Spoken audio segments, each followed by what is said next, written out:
Podcast में लोग बैठे हुए हैं और वो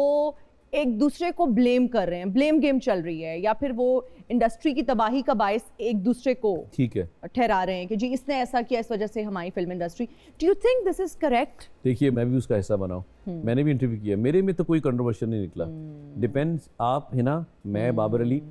हम बैठ के इस वक्त बात क्या करेंगे, आपका क्या वह अल्फाज मेरे मुंह से उसकी निकली हुई अदायगी या मेरे मुंह से निकला हुआ वो लफ्ज़ किसी की दिल आज़ारी कर जाए, वो हाईलाइट बन जाए, उसकी मीम बन जाए, उसके ऊपर बातें हों, तो जब बोलो तो बड़ा नपा तोला बोलो, और किसी के बारे में बोलने की जरूरत क्या है। रिसेंटली एक वीडियो, एक टसल चल रही है, बेसिकली वो टसल ये है, मैं थोड़ा सा उसका बैकड्रॉप बता देती हूँ कि फहद मुस्तफ़ा साहब का ये कहना था, हमारे एक यूट्यूबर हैं रजब भट्ट साहब के, जी ये तो फैमिली को दिखा के, फैमिली को शो ऑफ करके पैसे बना रहे हैं, जिस पर रजब भट्ट का ये रिएक्शन आया कि जी फहद मुस्तफ़ा कौन है, हु इज फहद मुस्तफ़ा, और फहद मुस्तफ़ा वो हैं जो अपने शो में कहते हैं लड़कियां ले आओ, समथिंग लाइक दैट। उस पर शामून अब्बासी साहब ने कहा कि जी ये डिजिटल क्रिएटर्स जो हैं या ये जो कंटेंट क्रिएटर्स हैं, इनकी टसल नहीं होनी चाहिए, और जो हमारे एक्टर्स हैं उन्होंने फहद मुस्तफ़ा साहब का कहा कि जी वो 25-30 साल से प्रॉबेबली इस इंडस्ट्री में, और उनको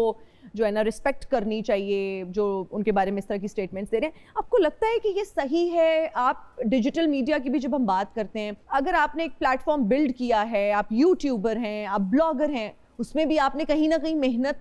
तो आपकी है। पहली बात तो ये है कि आपने रजब भट्ट का नाम लिया, तो बरखुरदार है, बच्चा है, और उसने अपने करियर का जो आगाज़ है मेरे साथ किया था रानी ड्रामे में, फैसल बुखारी डायरेक्टर थे जी। और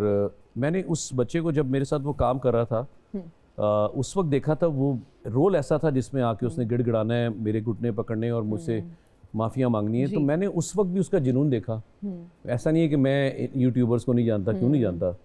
डकी हैं, रजब भट्ट हैं, ये काम कर रहे हैं, इनको अल्लाह ने इज्जत दी है, और अल्लाह जिसे इज्जत दे उसकी इज्जत करनी चाहिए। एब्सोल्युटली। अच्छा, अब वो तब भी उसने मेहनत की, अब ये जो काम कर रहा है इसमें भी उसने मेहनत की है, मेहनत कर रहा है, तो अल्लाह ताला ने उसको, देखिए अल्लाह ताला ने एक निज़ाम है मेरे रब का, वो आपको उतना ही अता करता है जितनी आपकी मेहनत होती है, और उसकी मेहनत है। कोई भी काम बगैर मेहनत के, माशाल्लाह जिस तरह वो गाड़ियां ले रहा है, जो चीज़ें बना रहा है, जो अल्लाह ताला उसको अता कर रहा है वो कर रहा है, और सबसे अच्छी बात उसमें मैंने ये देखी कि वो अल्लाह की राह में खर्च करता है, बिल्कुल, और उससे बड़ी बात वो अपनी वालिदा और वालिद की इज्जत बहुत करता है। इतनी ही इज्जत करनी चाहिए, और मैं भी अपने वालिद और वालिदा से बहुत मोहब्बत और चाहत और एहतराम बहुत है। अब बात आ जाती है आपकी उस कंट्रोवर्सी, वो जो बातचीत चल रही है, फहद, मैं उसे पाकिस्तान का फ़ख्र कहूँ तो कम नहीं होगा, मैं उनकी प्रोडक्शन में भी काम करता हूँ, एक्सट्रीमली टैलेंटेड है,